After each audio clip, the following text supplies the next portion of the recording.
Não bastassem as multas que a gente já tratou no vídeo anterior, a alfândega também tem aplicado com uma frequência muito ingrata a devolução de encomendas ao remetente. Não autoriza a importação e determina a devolução dos pacotes aos remetentes no exterior. Os motivos alegados são os mais variados, desde descrição genérica, a uma suposta tendência à sonegação e também agora alegando até que falta o CPF nas encomendas. É triste, mas está acontecendo, é fato. Esse vídeo vai trazer para você orientação para você não ter prejuízo com este processo. Quer saber o que fazer se a sua encomenda for devolvida ao remetente? Não sai daí, continua nesse vídeo, eu volto após a vinheta que é curtinha. Sai daí não!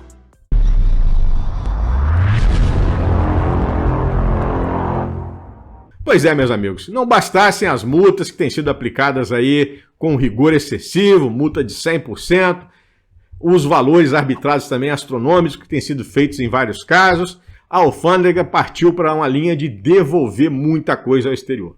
Olham lá, acham que a descrição é genérica demais, devolvem aquele pacote e agora estão dizendo até que está faltando CPF na declaração. Brincadeira, né?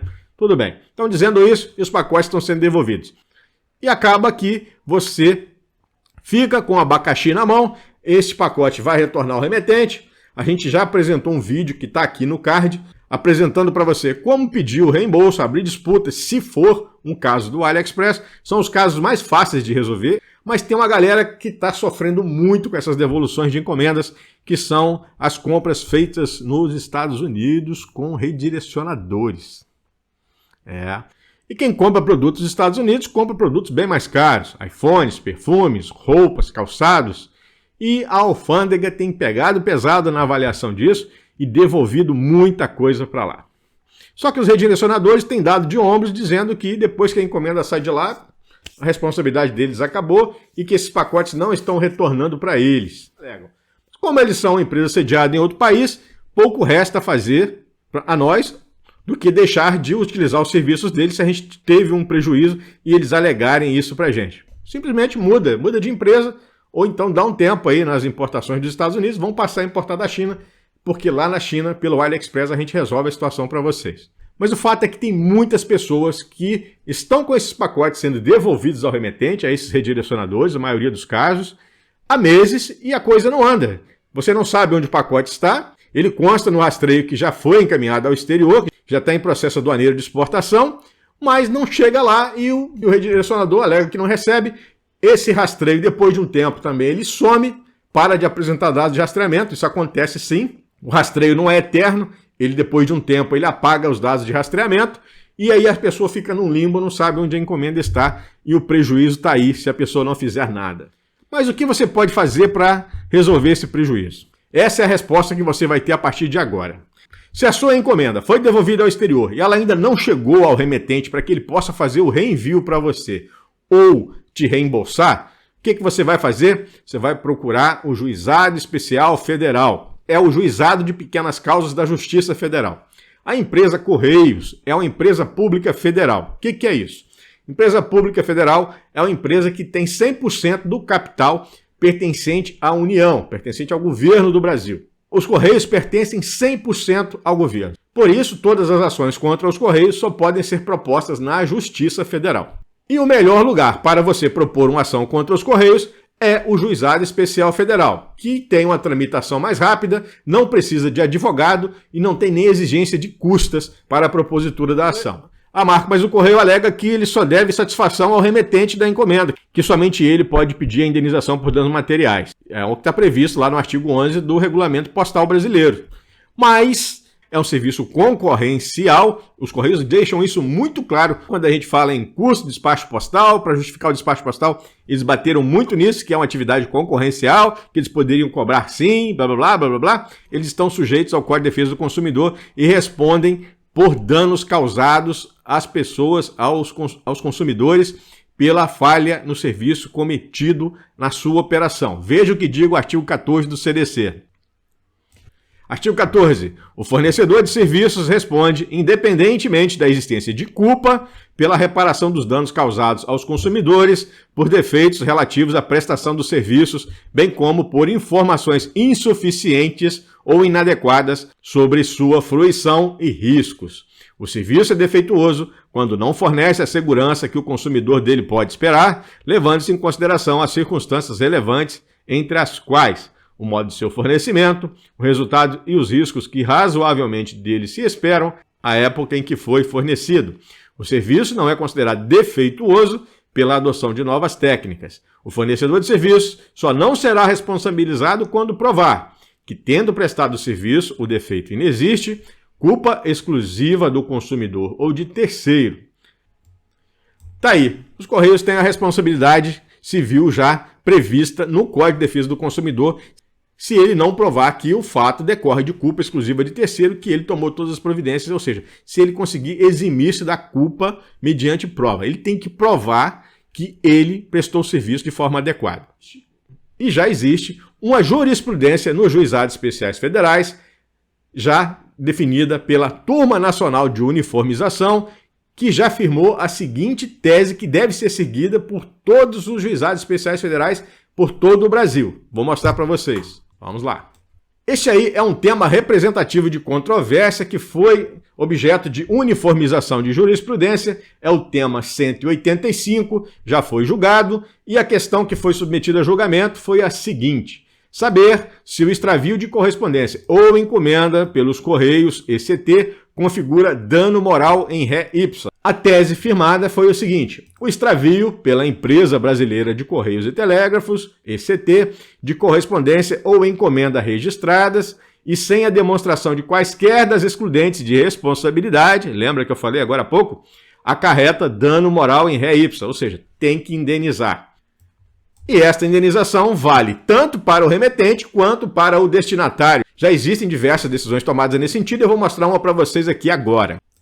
Essa página aqui que eu estou mostrando para vocês é uma das decisões, várias decisões que têm condenado os Correios a indenizar remetentes e destinatários, ou destinatários, melhor dizendo, pelo extravio de encomendas, sejam elas devolvidas ao remetente, sejam elas entregues em endereço errado, seja por qualquer motivo.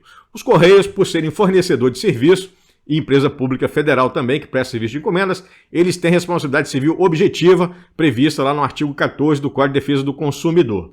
E aqui essa decisão é bem emblemática, porque ela junta tudo isso para vocês. Vamos lá. A ementa, para quem não é do setor jurídico, é um resumo de uma decisão jurídica que é muito usada por advogados quando ele faz as petições. Eles juntam esses casos, que são as ementas, que é um resumo da decisão, para amparar, mostrar para o juiz que vai julgar um outro caso, que essa situação que acontece com o cliente dele naquele momento já foi julgada em outro momento por outro tribunal, por outro juiz, e que foi decidido de uma forma favorável à parte. Então você também pode utilizar isso aqui no seu processo.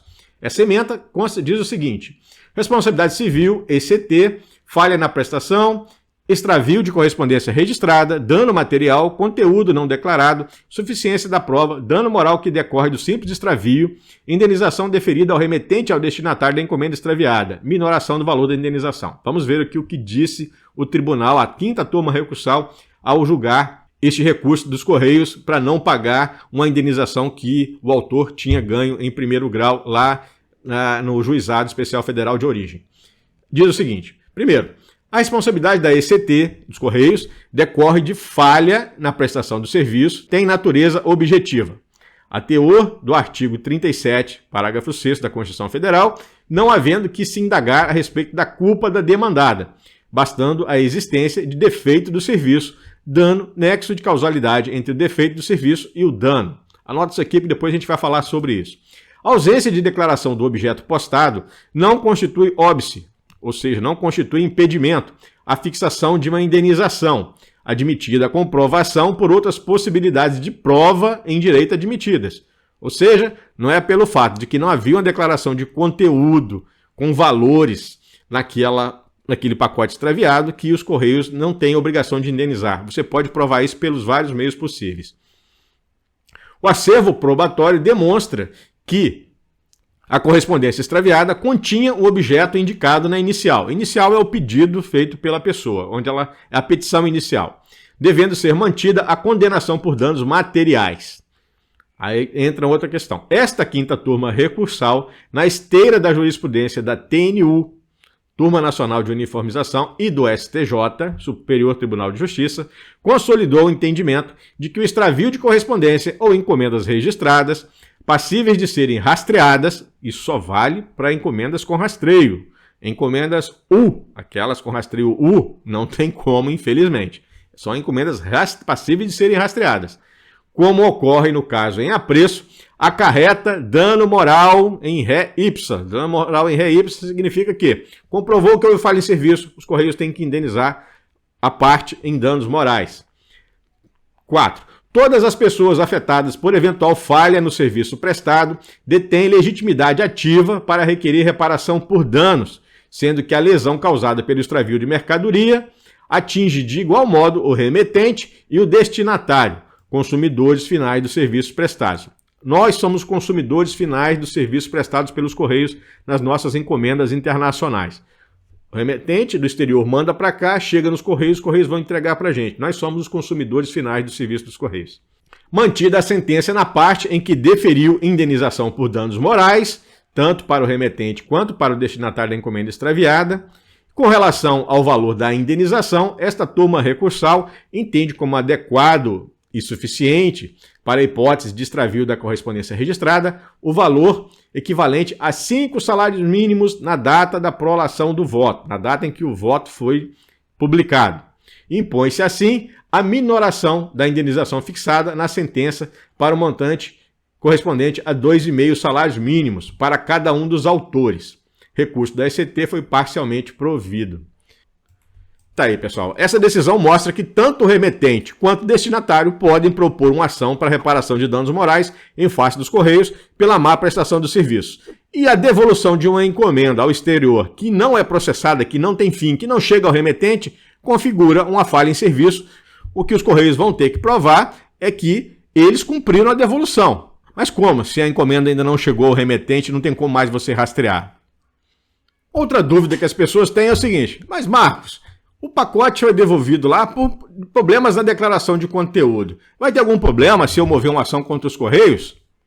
Olha só, meus amigos, uma coisa é uma coisa, outra coisa é outra coisa. O fato de a alfândega não ter aceito o seu pacote, não ter autorizado a importação dele e determinar que ele retorne ao remetente, não elimina o seu direito à indenização se esse pacote não for efetivamente devolvido ao remetente, se ele for perdido, se ele for extraviado. Para instruir algum processo, a primeira coisa que você tem que fazer é juntar provas.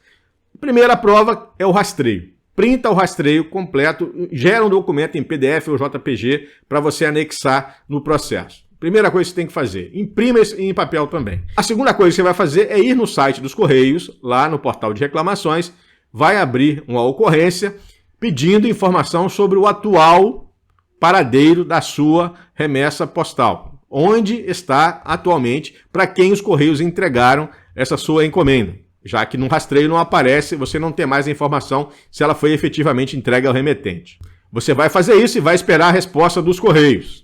Imprime essa resposta junto com o seu questionamento, junte também como prova. Terceira prova, você vai no site onde você fez a compra, que encaminhou para você aqui no Brasil, vai imprimir o pedido, onde consta o produto, o preço, o rastreio, que vincula o objeto ao pedido que você fez, para que você também tenha a prova do conteúdo que havia no pacote. Se você usou redirecionador, vai lá no serviço de redirecionamento e peça e pegue ou imprima, se já estiver disponível para você imprimir, os comprovantes de postagem no destino, informando o conteúdo que havia, o código de rastreio e tudo mais. Tudo isso vai ajudar a embasar o seu direito para comprovar que dentro daquele pacote extraviado havia um determinado produto que custava X. E depois disso você vai se dirigir ao juizado especial federal mais próximo da sua residência. Não precisa de advogado, basta você ir com esses documentos. Lá alguém vai te atender, um funcionário do juizado vai te atender, vai reduzir a termo tudo o que você vai relatar para ele, vai gerar um documento e esse documento vai ser usado para iniciar o procedimento judicial, vai dar início ao processo, vai ser marcada uma audiência de conciliação. E os Correios vão apresentar a contestação dele, se houver possibilidade de acordo, o juiz vai perguntar, se não houver, ele vai julgar. Por já existir uma tese de jurisprudência firmada pela Turma Nacional de Uniformização dos Juizados Especiais Federais, a sua chance de vitória é praticamente total, Uma vez que, caso o juiz decida diferentemente daquilo, você pode recorrer da decisão dele, ele vai estar julgando contrariamente a uma jurisprudência já estabelecida, você vai ganhar isso na turma recursal. Mas para recorrer, você vai ter que pagar um advogado e vai ter também que pagar as custas do processo. Vários casos assim têm sido já objeto de análise pela justiça e em todos os que eu identifiquei, as pessoas ganharam as ações. Então, meu amigo, minha amiga, se isso aconteceu com você, não fica parado não. Não senta em cima do prejuízo e fica chorando não. Olha para ele e fala assim, eu vou te recuperar, você vai voltar para o meu bolso. E entra com uma ação. Não precisa de advogado, vai direto no juizado, junta as provas para que você possa ter o seu direito bem defendido e você, em pouco tempo, ter de volta o seu patrimônio restabelecido. Muita gente aparece aqui com problemas, a gente orienta, a gente mostra o que fazer, mostra o que não fazer e temos salvado muita gente de prejuízos. A gente traz informação sobre tecnologia? Muita, mas também apresenta para você a solução adequada dentro da lei para você não ter problemas com as suas importações. E se tiver problemas, a gente mostra como resolver, seja na via administrativa, seja na via direta de comunicação com as lojas, seja pela via judicial, como é o caso desse vídeo. E se você gostou do vídeo, é importante que você deixe aí o seu like, clique em gostei para fortalecer o vídeo aqui no algoritmo do YouTube. Comente também, deixa aí o seu comentário e compartilhe em outros grupos de importadores, outros grupos de pessoas que compram do exterior, para que eles saibam o que fazer caso isso aconteça com eles. Por hoje é só, vou ficando por aqui. Se você se inscreveu no canal, você vai estar comigo no próximo vídeo. Eu vou estar aqui te esperando. Até lá!